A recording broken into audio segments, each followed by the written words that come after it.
नमस्कार. विलास गर्जे प्रस्तुत कथा विश्वमध्ये आपलं स्वागत आहे. एक छोटंसं गाव होतं. गावाच्या शेजारून एक नदी वाहत होती. नदीच्या किनाऱ्यावर एक वडाचं झाड होतं आणि त्या वडाच्या झाडावर एक माकड राहायचं. माकडाचा स्वभाव फार चंचल होता, चुगलखोर होता, लावालाव्या करणारा होता. एक दिवस असंच माकड सकाळी सकाळी त्या वडाच्या झाडावर इकडून तिकडे उड्या मारण्यात व्यस्त होता.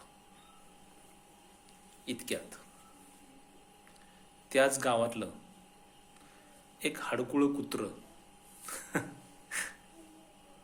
वनवन भटकणारं अन्नासाठी त्या वडाच्या झाडाखाली येऊन बसलं. कुत्रं विचार करत होतं, आज दिवसभर जर काही नाही खायला मिळालं तर काय करावं, काय खावं, मोठा प्रश्न पडला होता. भुकेने बिचारं व्याकुळ झालेलं होतं. हाडकुळं एकदम वाळून गेलेलं बिचारा. माकडाने त्याच्याकडे बघितलं. माकड हसलं आणि पुन्हा उड्या मारण्यात दंग झाला. कुत्र्याच्या शेजारीच एक मेलेल्या म्हशीचा सांगाडा पडलेला होता. बऱ्याच दिवसापासून पडलेला होता. फक्त हाडं शिल्लक राहिली होती. मांस नव्हतं त्याच्यावर. कुत्रं त्या सांगाड्याकडे पाहायचं,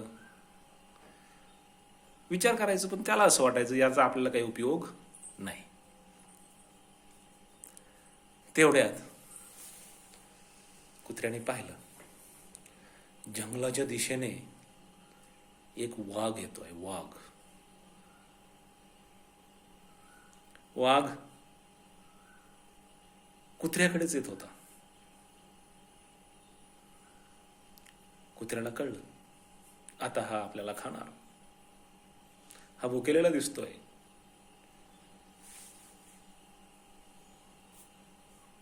फार विचार केला, काही सुचेना. वाघ आणखी जवळ जवळ जवळ जवळ येतच चालला. वर झाडावर बसलेलं माकड हे सगळं बघत होतं. माकडाला आता आनंदाच्या उकळ्या फुटायला लागल्या. आता काय होणार? या कुत्र्याला हा वाघ खाणार. बरा जिरली याची अशीच, उगीच काही कारण नसताना. वैर नाही, दुश्मनी नाही, काही नाही, पण सवय बरं असाच बरा आहे, अशी सवय माकडाची. जसं जसं वाघ जवळ यायला लागला तसं तसं कुत्र्याला एक युक्ती सुचली. ते कुत्रं पटकन त्या म्हशीच्या सांगाड्याजवळ गेलं आणि त्याने त्या म्हशीच्या सांगाड्याचं एक हाड आपल्या तोंडात घेतलं आणि ते चघळायला सुरुवात केली. जसा जसा वाघ जवळ यायला लागला तसा कुत्र्याने अंदाज घेतला आणि हाड चघळत चघळत कुत्रा स्वतःशीच म्हणाला, वा काय अप्रतिम स्वाद आहे. काय म्हणतोय कुत्रा? वा काय अप्रतिम स्वाद आहे. असं करून त्याने ते हाड करत असं करत चघळायला सुरुवात केली, जसं त्याला फार स्वादिष्ट लागत होतं ते.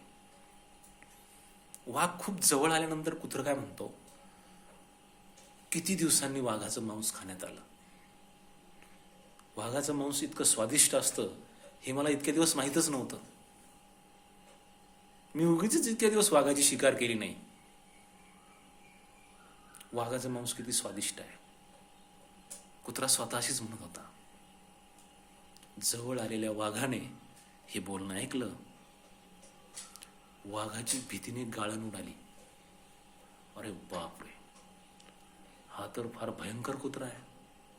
हा तर वाघाची शिकार करतो, वाघाचं मांस खातो, हा मला काय सोडणार, हा मला नक्की खाणार आता, असं म्हणून वाघाने पाठीमागे धूम ठोकली. कुत्र्याने पाहिलं, वाघ पळाला. कुत्र्याने तोंडातलं हार टाकून दिलं आणि पुन्हा एकदा बिचार बसून राहिलं. झाडावर बसलेलं माकड, काहीच घेणं देणं नाही या गोष्टीशी किंवा या वाघाशी, कुत्र्याशी त्याचा काही संबंध नाही, दुश्मनी नाही, वैर नाही, पण सवय. काय सवय?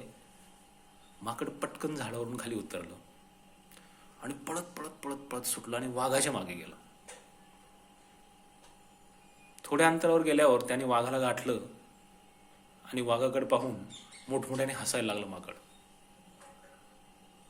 वाघाने रागाने त्याच्याकडे बघितलं आणि त्याला म्हणाला, काय रे, काय असतोस, काय झालं तुला दात काढायला, का असं असतोस?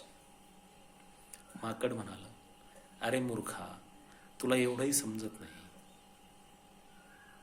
कुत्रा कधी वाघाची शिकार करू शकतो? नाही.